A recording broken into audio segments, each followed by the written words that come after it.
სახელითა მამისათა და ძისათა და სულისა წმინდისათა ჩვენთან არც ღმერთი დღეს იცით რომ დიდი და დიდებული დღესასწაულია ღვთისმშობლის ტაძრად მიყვანება და როგორც ღვთისმშობელი მივიდა ტაძარში და სრულყო თავისი სიწმინდე და ეზიარა უფალს ინებას უფალმა რომ ჩვენი მოსვლაც კურთხეული იყოს ტაძარში და ღმერთი შეგვეძინოს ღმერთს მივახლოვებოდით აი ამ ტაძრის ღვთისმშობლის ტაძრად მიყვანების დღესწაულის მადლით იცით თქვენ რომ ყვედრება იოაკიმ და ანასი დასრულდა და ღვთის მადლითა და წყალობით შვილიერება მიეცათ მოხუცებულობის ჟამს და აღთქმა მისცეს უფალს რომ თავის შვილს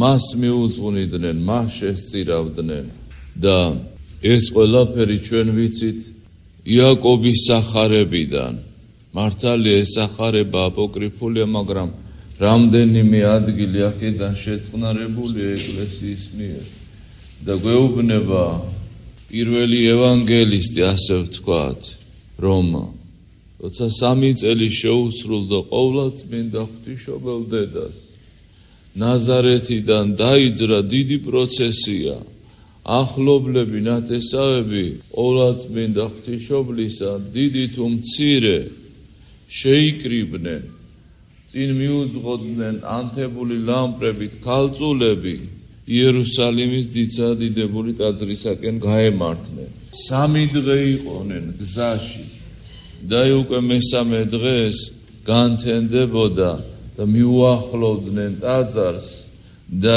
ამ ტაძარში ყოვლადწმინდა ღვთისმშობელი შეიყვანეს დიდებულთა იოაკიმ და ანამ და გამოეგება მართალი ზაქარია მამა იოანე ნათლისმცემლისა რომელი იდგა მაღალ საფეხურზე ტაძრისა 15 საფეხური იყო და როცა შევიდოდნენ ებრაელნი გალობდნენ 119 ფსალმოინდან მოყოლებული 133 ფსალმონის ჩათვლით ასე ლოცვით შედიოდნენ ტაძარში და ამ ფსალმონებში არის გადმოცემული რაოდენ დიდი სიტყვება უფალთან მიახლოება რატომ იყავთ ტაძარში ღვთისმშობელი დედა მარიამი რისთვის არის საჭირო იქ მისი ყოფნა აი მამები ამბობენ რომ ძველი აღთქმის ტაძრის ჭრდილშიო უნდა გაზრდილიყო ახალი აღთქმის ეკლესიის უბიწო და წმინდა ყვავილიო ღვთისმშობლის შობაზე დიდი დღესწაულია ტაძრად მიყვანება რადგან იქ ხორციელად დაიბადა ღვთისმშობელი და აქ სულიერად უნდა იშვეს ღვთისმშობელი სიწმინდით სავსე იყო ღვთისმშობელი და სიკეთით მაგრამ მისი სიწმინდე უფრო და უფრო სრულყოფილი უნდა ყოფილიყო ტაძარში როგორც მეფეს მიწიერ მეფეს როცა სხვადასხვა ქალაქში მიდის საუკეთესო მასალისგან შეუმზადებენ საყოფელს ასევე უნდა შემზადებულიყო ღვთისმშობელი იმისთვის რომ სამყაროს დამბადებელი დაეტია ვისაც სადა მიწავერიტებს დიდება უფალს დიდი საიდუმლოების მომსწრე იყო მაშინდელი იერუსალიმი და კაცობრიობა და დღესაც ეს საიდუმლოება გრძელდება და დიდებულია და შედის ტაძარში და ტაძარი რას განასახიერებს ტაძარი მაშინაც და ეხლა 3 ნაწილის იყო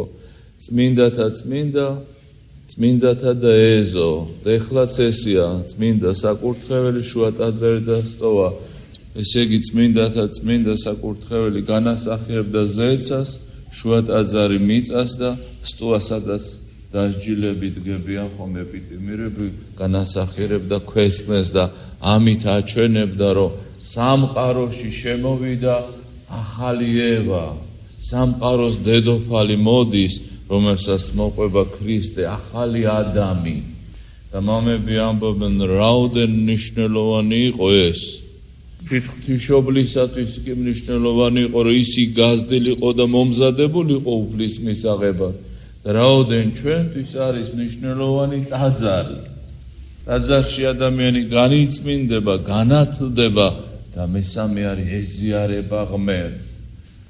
განემზადა ღვთისმშობელი და აი მოვიდა ანგელოზი და აუწყარო ღვთის დედა გახდებოდა ამ ტაძარში აუწყა, ასე ვთქვათ. ამ ტაძარში განემზადა და სულიწმინდა მოვიდა მასზე და ძალი მაღლისა ფარვიდა და მის წიაღში უფალი იყო. და მამები ამბობენ, ვინც ტაძარშიაო, სულიწმინდის მადლს ვინც მოიპოვებს დიდება უფალს, მასში დაემკვიდრება უფალი. მასში იქნება უფალი, როგორც ღვთისმშობელში იყო უფალი, სულიწმინდის მადლით უფალს ეზიარება, უფლის ცისსა და ხორცს მიიღებს. ტაძარში ადამიანი ნათლისღებით მარადისობისთვის დაიბადება და წმინდა ზიარებით კიდევ უფლის სისხლის მიერი ნათესავი ხდებაო. აი ნათესავს იტყვენ ჩემი სისხლის მიერიაო, იმიტომ რომ ერთი სისხლი აქვთ მათ ახლობლებს, როცა ქრისტეს სისხლს ეზიარება ადამიანი, მის ნათესავებს იტყვიან ხოლმე. აი რამხელა მნიშვნელობა აქვს ტაძარს, რა დიდი მნიშვნელობა აქვს წმინდა ტაძარს, დიდება უფალს. და აი მის თქმა მინდოდა რომ აი დღეს იმის გარდა რომ რამხელა მნიშვნელობა აქვს ტაძარში მყოფობას და ღვთისმშობლის ტაძარში მისვლით, გვესწავა რომ ჩვენს ტაძარში მისვლით უფალს მიუახლოვდებით.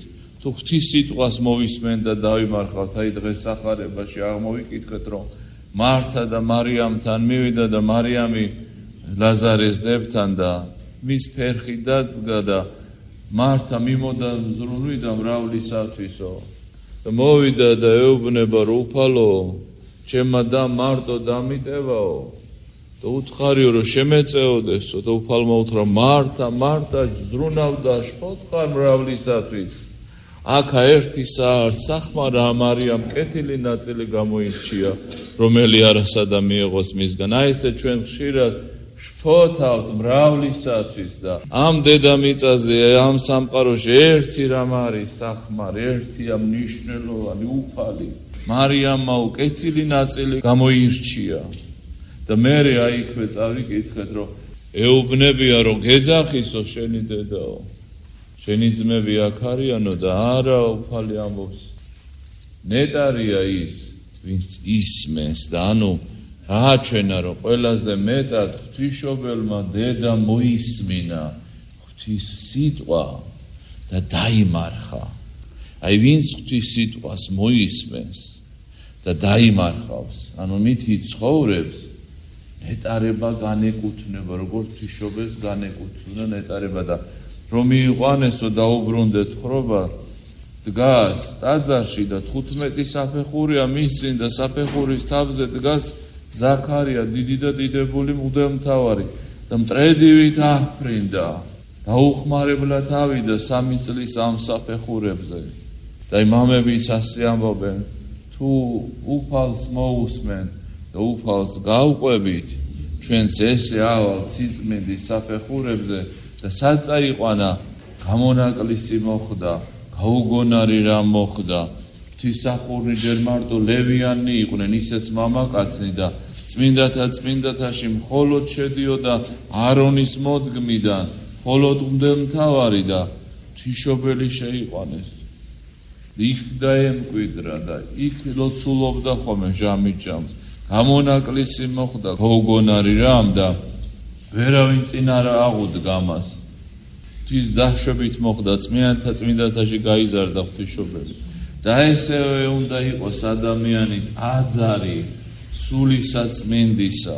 ტაძრად არის ნაკურთხი ყველა.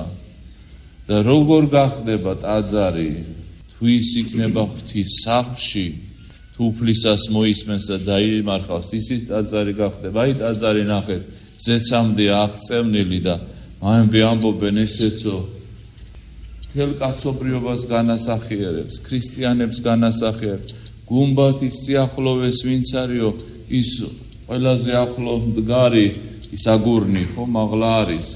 განასახიერებენო იმას ვინც უფლის სიახლოვეს არიან, უფლის ტახტთან დგანანო სიმბოლურად რო ვთქვა. მერე მოყვება სხვა აგურები, მაგრამ უკანასკნელი აგურიცო ტაძრისო ძვირფასიაო თავარი არ გამოვარდეს ამ ტაძარს და გვერდზე არ დარჩეს. ნებისმიერი წევრი ის იქნება გუმბათის სიახლოვეს, ანუ ღვთის სიახლოვეს, წმინდანი იქნება თუ ცოდვილი, თუ უფლისა ხარ, უფალს აკუთვნებ თავს და ერთი ბოლო აგურთაგანი ხარ, მაგრამ მაინც ამ ტაძრისა ხარ, ესე იგი უფლის ხარ. ნუ ეს კიდობანში მხეცნიც, ირუტყნიც, ფირმნერნიც, ქვეწარმავალნიც გადარჩნენ. ნუ ეს სიწმინდის გამო და იმის გამო, რომ კიდობანში იყვნენ. თუ ადამიანი იქნება ტაძარში და შეეცდება, რომ ღვთის სიტყვა, ესე იგი, შეინახოს და ღვთის სიტყვა დაიმარხოს, ის უფლისა იქნება და თუ ღვთისმშობელს დასჭირდა ტაძარში მისვლა და თავისი სიწმინდის სრულყოფა, რაოდენ ჩვენ გვჭირდება ეს. და ამ დღესასწაულის მადლით ჭეშმარიტის შესვლით შევსულიყავით ტაძარში, დარჩენილიყავით ამ ტაძარში, არ გამშორებოდი. ერთ-ერთი აგური ვიყოთ, რიგითი აგური აი ამ ღვთის მისტიურ სხეულში, დინებოს უფალმა და გვეხაროს ორთავ სოფელსა შინა. ამინ. მადლი უფლისა, ღვთისა და მაცხოვრისა ჩვენისა იესო ქრისტესი იყოს თქვენთანა ყოველთათანა. ამინ. შეგახსენებთ, რომ მომავალ შაბათს არის ეკატერინობა დიდი, სიწმინდის დიდება, გამობრძანებული იქნება ბეჭედი, სიმბოლური სახე იმისა, რომ მაცხოვარმა მას ბეჭედი გაუკეთა და ჩვენ ესე იგი განვადიდებთ წმინდა ეკატერინეს და ასევე იქნება წმინდა მერკურის ხსენება. და აი პარასკევს არის წმინდა გრიგოლის არქიმანდრიტისა ფერაძე იცით თქვენ, რომ ოსვენციკის ბანაკში ის როგორ აწამეს და სხვის მაგივრად შევიდა ამ გაზის კამერაში და მოყვას ისთვის სული და პარასკევსაც იქნება ამ ტაძარში წირვა და ღვთის დიდება. მერთმა დაგლოცო, წყალობა გაგატანოთ, გაგახაროთ. ამინ. Amen.